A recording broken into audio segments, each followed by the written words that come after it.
السلام عليكم ورحمة الله وبركاته. يا رب تكونوا طيبين من ربنا قريبين. نبدأ بالصلاة على الحبيب. النهاردة هنعمل مع بعض حبايبي الإطعام من أحلى الأوقات وأسعد الأوقات على قلبي.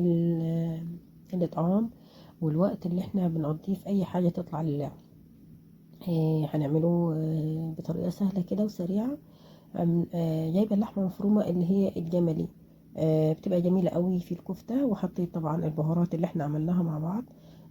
حطيت ملح، وحطيت بهارات كفتة، وزودت فلفل اسود، و هنحط معلقة صغيرة بيكنج باودر بيخليها طرية وهشة كده. الطعام ده حبايبي يعني زي فكرة الشنط اللي احنا عملناها. الفكرة مش فكرة ان احنا بنوري ان احنا عملنا اطعام او عملنا شنط، بنوري ان احنا في كذا طريقة ان احنا ممكن نعمل بيها. ما نقولش لا النهاردة مش معانا، لما يبقى معانا هنعمل. بسيطة جدا. من حبايبك، من أصحابك، من أولادك. كل واحد بيطلع اللي فيه النصيب، وبنعمل إن شاء الله لو حاجة بسيطة جدا، إن شاء الله لو شنطتين، إن شاء الله وجبتين اتنين، وفي حد في الشارع أي حد من ظروفه مش قد كده يعني برضو تطلعهم له. يعني مش لازم الكميات الكبيرة قوي قوي يعني. ودي الإطعام ده اتعمل بنفس فكرة اللي هو الشنط، ان والله فلوسها برضو اتلمت من الحبايب ومن الصحاب وكده. وعملنا الاطعام. طبعا الكفتة اللهم بارك بتحط كتير وفي نفس الوقت اسرع يعني، وانت كده عملت حاجة لله. الاتنين كيلو لحمة حطيت عليهم يعني شد من نص كيلو كده بصل. يعني كيلو الا حاجة يعني بصل. مش عايزة اضيف عليها حاجة تانية عشان يبقى فيها طعم اللحمة. على فكرة ممكن تضيفي يعني أنا لما بعملها عندي في البيت بضيف عليها فول صويا، أو بضيف عليها برغل تنقعيه كويس ساعتين ثلاثة كده وتفرميه وتحطيه له، مفيش مشكلة. ولكن أنا بصراحة دي طالعة لله فمرضيتش أضيف عليها الحاجات دي كده. زي ما شايفين مش عايزين مية البصل نهائي خالص عشان ما تخليش الكفتة تطرى. أنا زي ما شايفين البصل عصرته جامد قوي قوي من ميته، خدت البصل وسبت المية دي هنحتاجها في التصبيع. وهنا قرن الفلفل حار وقرن فلفل احمر وطماطمية دول عصرتهم برضو، نزلت ميتهم وخدت التفل بتاعهم زي ما شايفين كده. خدت هتطرى منك ولا هتعرفي تصبعيها ولا هتعرفي تعمليها خالص. احنا الكلام ده كده عاملينه قبلها بيوم، يعني الكلام ده اتعمل بالليل. لان الكفته لما تعمليها كده وتبيتيها في التلاجة هتبص تلاقي سماغت اكتر وبقت جميله وبقت ايه يعني لحمتها حلوه قوي. شايفين بالشكل ده؟ بصوا البصل ما فيهوش اي ميه، عصرت كل ميته. والتوابل اللي احنا حطيناها وبهارات وكل حاجه كده، وهنقلبها تقليبه حلوه. ما ضفنا لهاش حاجه خالص كده خلاص. لا برغل ولا ضفنا لها فول صويا ولا ضفنا لها اي حاجه. انا الحاجات دي بعملها لما بكون اهو شايفين. بص التسميغه بتاعت اللحمه شايفين؟ بصوا اللهم بارك. بصوا عامله ازاي التسميغه دي بقى. هي دي ايه اللي خلاص بقى تبين لك ان الكفته تمام. زي ما بقول لكم ان انا لما بعملها في البيت والله بحط لها فول صويا وبحط لها يا برغل يا فول صويا. ولكن دي عشان طالعه لله انا ما رضيتش اضيف عليها اي حاجه. خلاص بيتها في التلاجة. واول حاجه عملتها اول ما صحيت الطباق اللي احنا جايبينها، الطباق دي مشتريها جديده من بتاع الطباق والكياس التلاجة والكلام ده كله. بس انا اي حاجه عندي لازم بغسلها. حتى لو انا جايباها جديده لازم تتغسل. عدت على ايدين كتير وعدت على مكن وعدت على اتعرضت في محل مثلا حتى لو جوه كرتونه. فما ينفعش ان احنا ما نغسلش، وخاصه ان احنا عاملينها لحد غيرنا يعني. بس انا في طبيعتي كده حتى الملابس لازم اغسلها. فغسلتهم وسبتهم يتصفوا. ودي الفاكهه طبعا الموز برضو غسلته. ناس كتير تقول الموز ما بيتغسلش، انا لازم بغسله في البيت. بره البيت الموز لازم بغسله لان اي حاجه بتتعرض للتراب.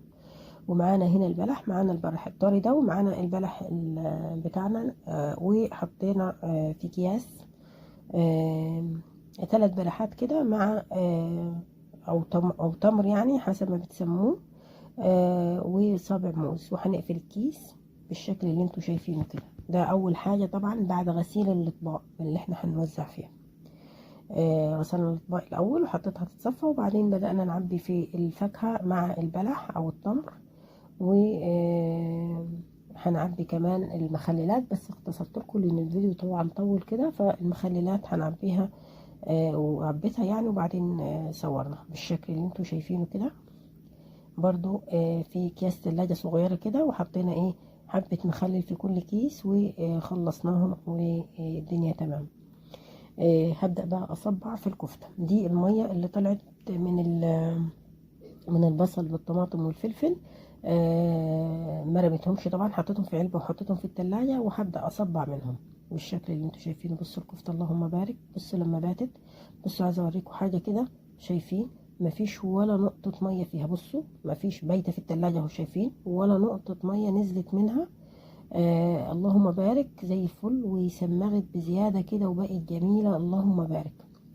عايزة اقول لكم اي حاجة بتتبليها خليها تبات في التلاجة، كل ما بتبيتيها كل ما بتتشرب من التتبيلة بتاعتها، واللهم بارك بتبقى جميلة يعني. ده معايا المعلقة الشلومون،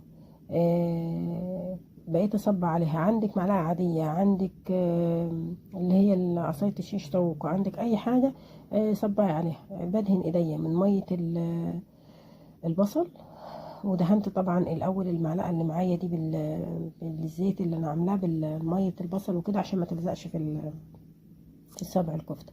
انا بكبر الصابع عشان انا مش ضايفة حاجة تخلي الصابع ما يكشش، لان دي لحمة جملي لازم هتكش.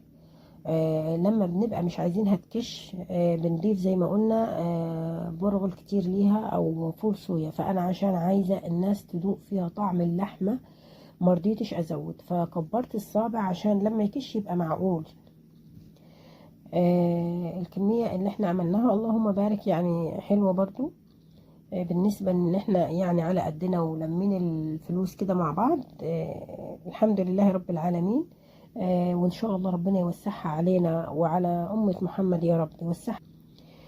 حطيت الكفتة كده خلاص، وهبدأ اعمل بقى الرز البسمتي. الرز البسمتي معايا حطيت معلقتين سمنة، وحطيت حبة زيت، وحطيت ورق اللوري زي ما شايفين، واللومي وعواد القرفة بالشكل اللي انتوا شايفينها دي. وهحط كمان انا ما عنديش حبهان صحيح، حطيت حبهان مطحون. هحط حبهان كده بسيطة مطحونة. وطبعا الرز غسلينه غسلة حلوة ومجهزينه اهو. بصوا الحبهان ده مطحون، انا ما عنديش صحيح.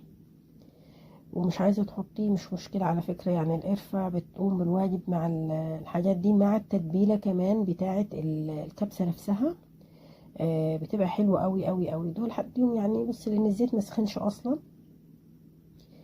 تقليبة، والتوابل كلها لما بنحطها مش بنخليها يعني تقدح وتسخن، لا هي مجرد تقليبة كده ان هي ريحتها تطلع بس. مجرد ما ريحتها طلعت خلاص. شايفين بالشكل ده. هنقلبهم تقليبة ونضيف عليهم الرز على طول بالشكل ده. الرز غسلينه غسلة حلوة، لاني انا الرز بجيبه الرز السايب. انا مصوره لكم والله في الطبق، بس ما اعرفش ما جاتش ليه يعني. مصوره لكم انا وغسلاه بس انا بجيب الرز السايب، فبغسله مره واتنين وتلاته لغايه ما احس ان ميته ما شاء الله زي الفل. انا مش بنقع الرز البسمتي يا جماعه خالص، انا مش بنقعه بس هو بياخد ميه عن الرز التاني يعني. وما تغطيش عليه من اول ما تحط له الميه، يعني استني عليه دقيقتين ثلاثه كده يغلي هو، وما فيهوش الشوربه بتاعه هو، يعني هو فيه الشوربه يعني خلاص حطيته الشوربه بتاعته والدنيا تمام. ما تغطيهوش على طول، استني دقيقتين ثلاثه كده وبعدين غطيه، يعني خليه يغلي كده غليتين من غير ما تحطي الغطا عليه. ودي الشوربه طبعا سقيناها بالشوربه. انا عملت حلتين رز بسمتي، بس انا طبعا وريت لكم واحده بس، وبعدين هعمل التانية وراها على طول. بس برضو زي ما قلت لكم بختصر الفيديو عشان ما تملوش مني. حطيت هنا الملح بتاعته عامله ازاي، وهنسيبه بقى يغلي شويه وغطيه. يا رب يا حبايبي يوسعها على الناس كلها ويصلح حال الناس كلها، وكتروا على قد ما تقدروا يا جماعة في الدعاء اليومين دول. بصوا هنا الرز استوى، شايفين يعني اهو، بصوا عامل ازاي، شايفين اللهم بارك، ومفلفل وجميل جدا. وعايزه اقول لكم الريحه بتاعته رهيبه، الشوربه حلوه مع التوابل بتاعت الكبسه مع آه، الحاجات القرفه اللي فيه جميله جدا. دي الحله التانية، بصوا اهو، دي الحله التانية اهو لسه ما اتشربت. كده خلاص الكفتة طلعت، وحطيتها كلها في صينية واحدة، وحطيت حتة فحمة، طبق صغير كده فيه زيت، وحطيت عليه الفحمة ولعتها وكتمته كده عشان تدي ريحة الشوي بتاعة الكفتة. بتفرق في ريحة الكفتة كده، بتخليها جميلة قوي قوي قوي. يعني احنا الكفتة اللهم بارك اللهم بارك يعني هتطلع جميلة، عشان احنا زي ما قلنا مش ضايفين لها اي اضافات تانية يعني. فمخلين عايزين طعم اللحمة، زي ما قلنا عايزة طعم اللحمة يبقى ظاهر اكتر فيه. وخلصنا كده، بصوا لون الرز عامل ازاي. طبعا ما بناخدش القرفة والكلام ده، ما بنغرفوش، بنشيله بعيد من الغرف يعني. احنا بنغرف بنبعده، مش بنحطه معاه.